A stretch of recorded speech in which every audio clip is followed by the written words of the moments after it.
Genesis chapter 25. Abraham took another wife, whose name was Keturah. She gave birth to Zimrah, Jokshan, Medan, Midian, Ishbak, and Shua. Jokshan was the father of Sheba and Dedan. The sons of Dedan were Ashirim, Litushim, and Leumim. The sons of Media were Ephah, Ephre, Hanosh, Abida, Edda. All these were the sons of Keturah. Now Abraham gave everything that he had to Isaac, but to the sons of his concubines, Hagar and Keturah, Abraham gave gifts while he was still living, and he sent them to the east country, away from Isaac his son of promise. The days of Abraham's life were 175 years. Then Abraham breathed his last, and he died at a good old age, an old man who was satisfied with life, and he was gathered to his people whom had preceded him in death. So his son Isaac and Ishmael buried him in the cave of Meshpelah, in the field of Ephron the son of Zohar the Hittite, which is also of Mamre, the field which Abraham purchased from the sons of Heth. There Abraham was buried with Sarah his wife. Now after the death of Abraham, God blessed his son Isaac, and Isaac lived at Beer-lahai-roi. Now these are the records of the descendants of Ishmael, Abraham's son, whom Hagar the Egyptian Sarah's maid bore to Abraham.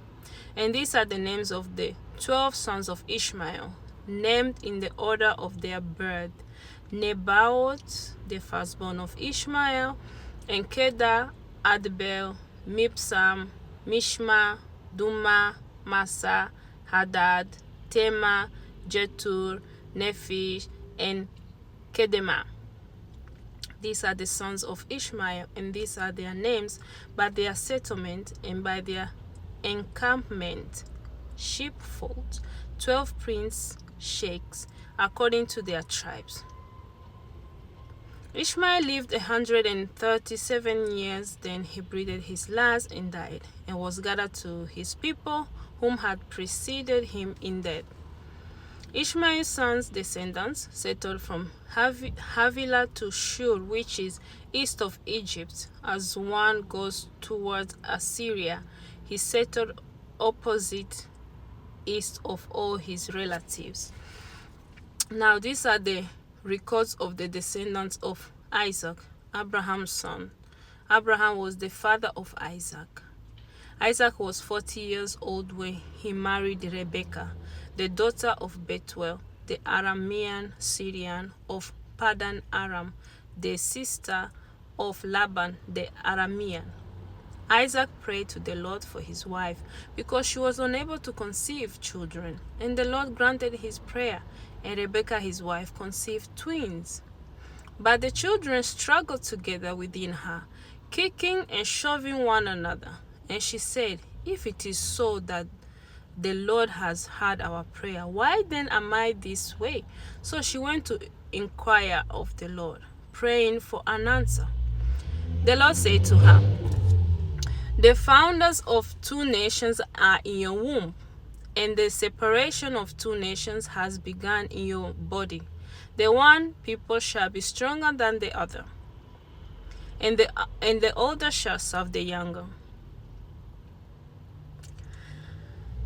When her days to be delivered were fulfilled, behold, there were twins in her womb. The first came out reddish all over like a hairy garment, and they named him Esau, hairy. Afterward, his brother came out, and his hand grasped Esau's heel, so he was named Jacob, one who grabs by the heel, supplanter. Isaac was 60 years old when Rebekah gave birth to them. When the boys grew up, Esau was an able and skilled hunter, a man of the outdoors, but Jacob was a quiet and peaceful man living in the tents. Now Isaac loved and favored Esau because he enjoyed eating his game, But Rebekah loved and favored Jacob. Jacob had cooked reddish brown lentil stew one day when Esau came from the field and was famished. And Esau said to Jacob, "Please let me have a quick swallow of that red stuff there, because I am exhausted and famished." For that reason, Esau was also called Edom, red. Jacob answered, "First sell me your birthright, the rights of a firstborn." Esau said, "Look, I'm about to die if I do not eat soon, so of what use is this birthright to me?"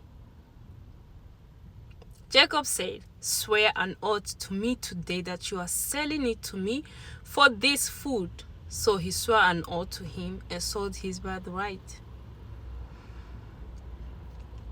Then Jacob gave Esau bread and lentil stew, and he ate and drank and got up and went on his way.